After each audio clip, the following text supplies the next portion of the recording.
C9 News on KCWE. President Trump in Kansas celebrating the vote putting Brett Kavanaugh on the U.S. Supreme Court. I stand before you today on the heels of a tremendous victory. A report from the rally in Topeka. Supreme Court Justice Kavanaugh, how our senators voted and the reaction following today's vote. A building collapsed early this morning. Thunderous noise, but it was not thunder. Investigators now searching for the cause. A crime delays the opening of a new pet clinic. Security cameras capture the suspects. We begin with first alert weather. Rain will impact tomorrow's Chiefs game and other outdoor events. Let's get to meteorologist Pete Grigsby, who's in for Neville tonight, taking a look at the radar. Emily, it started out this morning with a heavy rainfall in the Kansas City area, and then it kind of tapered off, and now our rain chances definitely remain, and we are getting some thunderstorm activity now. This is live Doppler radar from Channel 9. It looks like some thunderstorm activity in Gardner, Olathe, parts of Overland Park, on over to Lawrence, down through Baldwin City. And jump across the state line into areas like east of Carrollton, very close to Moberly, north of Boonville, Missouri. Some light to moderate rainfall, a couple of lightning strokes being detected there. And this is how it's going to be off and on. All these showers and storms are moving in a northeast direction, and they're lining up because there's more moisture to the southwest of here. So expect more rain for tonight, even rain tomorrow. 9-day forecast straight ahead. Tonight, every seat is filled on the U.S. Supreme Court. Judge Brett Kavanaugh was sworn in this evening as a Supreme Court justice. The U.S. Senate voted 50-48, narrowly confirming his nomination. We'll have a full report on that vote in just a moment.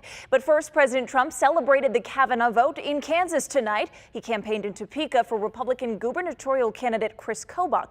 KMBC 9's Michael Mahoney was there. President Donald J. Trump! President Trump walked on stage to a thunderous roar at the Expo Center. Hello, Kansas. Thank you. 11,000 people were cheering just hours after the Kavanaugh confirmation was confirmed by the Senate. I stand before you today on the heels of a tremendous victory. The crowd and the president used the moment to soak in the victory. Just a few hours ago, the U.S. Senate confirmed Judge Brett Kavanaugh to the United States Supreme Court. As soon as that ended, the president launched into a scathing attack of Senate Democrats who threatened to block his second choice for the U.S. Supreme Court. Radical Democrats launched a disgraceful campaign to resist, obstruct, delay, demolish, and destroy. This was also a campaign rally for GOP candidate for governor Chris Kobach. President Trump, welcome to Trump country. One of the first Kansans to endorse Trump, and he repaid the favor with a Kobach endorsement this summer. Tonight, Kobach was thankful. And now we're going to make Kansas great again. There were some in this House that had waited in line for hours at this auditorium, and they were rewarded with a red meat speech and energized for the election a month from today. We will make America great again. Thank you, Kansas. Thank you. He's really energized at what he does, and he's good at getting the people energized, too. So President Trump took a victory lap on the Kavanaugh nomination in Topeka tonight. He savaged the Democrats for their opposition, and he urged people to vote Republican in November. Michael Mahoney, KMBC 9 News, Topeka. Today's confirmation vote came after weeks of partisan fighting. KMBC 9's Sally Kidd is in Washington, where thousands of people protested during today's critical vote. As Brett Kavanaugh was being sworn in, demonstrators swarmed in, taking over the steps of the Supreme Court, protesting Kavanaugh's elevation to the High Court. The ayes are 50, the nays are 48. Just hours earlier, the final Senate vote, like all the others, mostly along party lines, capping a contentious and divided confirmation process. Judge Brett Kavanaugh is among the very best our nation has to offer. He will make the Senate and the country proud. Dogged by sexual misconduct allegations he vehemently denied, Kavanaugh defended himself during an emotional and contentious hearing last week. Christine Blasey Ford recounting her claim that a drunk Kavanaugh sexually assaulted her 36 years ago. The FBI found no corroborating evidence. Republicans and Democrats decrying the ugly process, blaming each other for it. Chew good people up, spit them out, no problem. All in a day's work. If you want to take me out on an issue, so be it. Leave my family and my kids alone. Kavanaugh's confirmation of victory for President Trump. We have a great new Supreme Court justice, and he's going to be there for many years. Senator Joe Manchin of West Virginia was the only Democrat to vote in favor of Kavanaugh's confirmation. Here's how members of the Missouri and Kansas delegation voted. Missouri Democrat Claire McCaskill voted against Kavanaugh's nomination. Republican Roy Blunt voted for Kavanaugh. Both Kansas Republicans Jerry Moran and Pat Roberts also voted yes on the confirmation. Overland Park police say a deadly accident today was the result of either racing or road rage. We now know one of the victims was an 18-year-old Rockhurst High School student. The other is a 20-year-old man from Kansas City, Kansas. 2 people were killed in that crash when a car crossed the median at 151st and Stearns. The victims' names haven't been released yet. Police say a dark silver minivan was also involved but left the scene. The car that was hit was not involved in that race or road rage incident. A police officer on his way to the crash was T-boned by another car. Only minor injuries reported in that second accident. An argument in Kansas City, Missouri ended in a homicide. That started in the 400 block of Armour Boulevard just after 3 this morning. During that argument, 2 people were shot, a man and a woman. The man was killed. Police tell us the woman's injuries are not life-threatening. And we have a picture tonight. This is who police are looking for. They say that she should be considered armed and dangerous. If you see her or know where she is, call 911. Right now, Greenwood police are looking for a missing teenager. There's a picture. This is 15-year-old Israel Barner. He was last seen on Thursday in the 1300 block of South Huntington Drive. Police say that he needs his medication. If you see him, call police.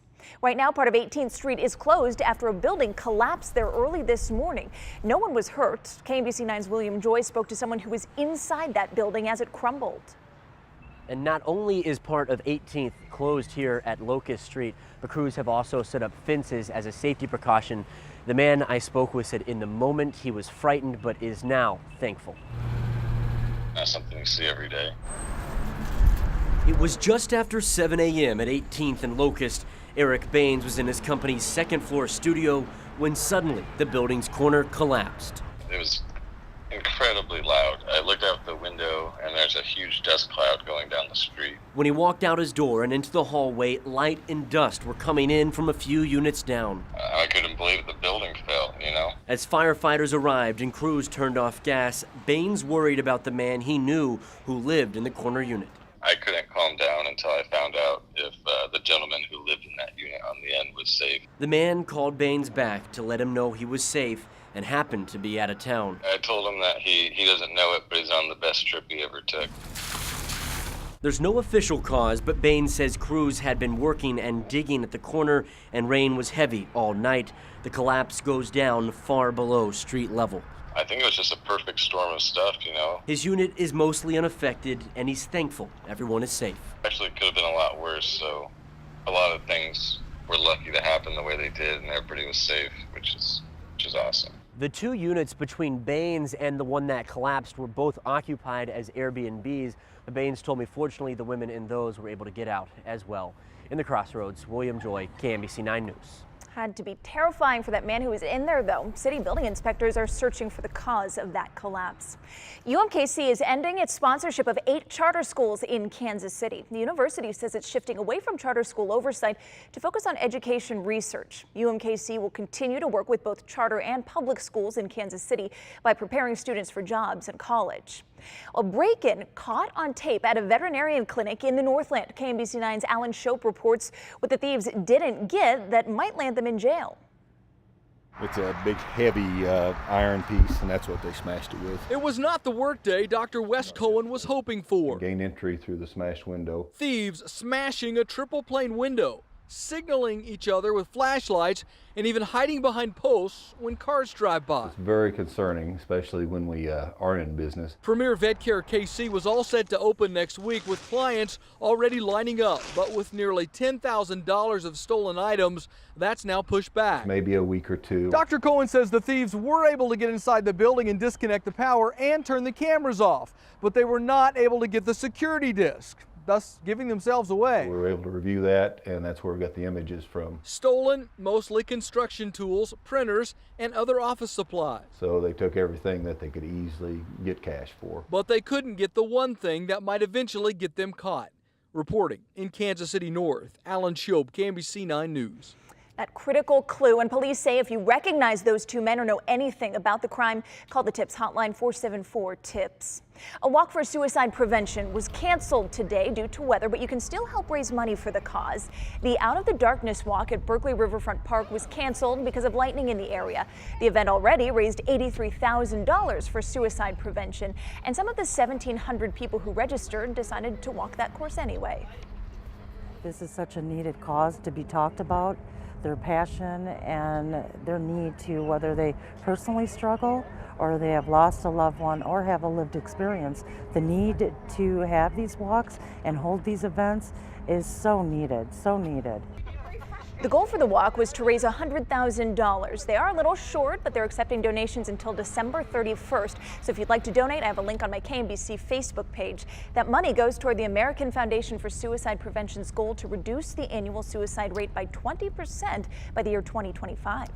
And on this Saturday night, First Alert Live radar is showing some scatter showers and thunderstorms in the area. The rain chances continue through tomorrow. Detailed in our forecast straight ahead. 1 week after a devastating earthquake, new images and new information about tens of thousands of people still without a home. The First Lady is on her way home from her first solo overseas trip. What she focused on during her travels. Plus, one of the largest hot air balloon gatherings in the world. How many people and balloons are taking part this week?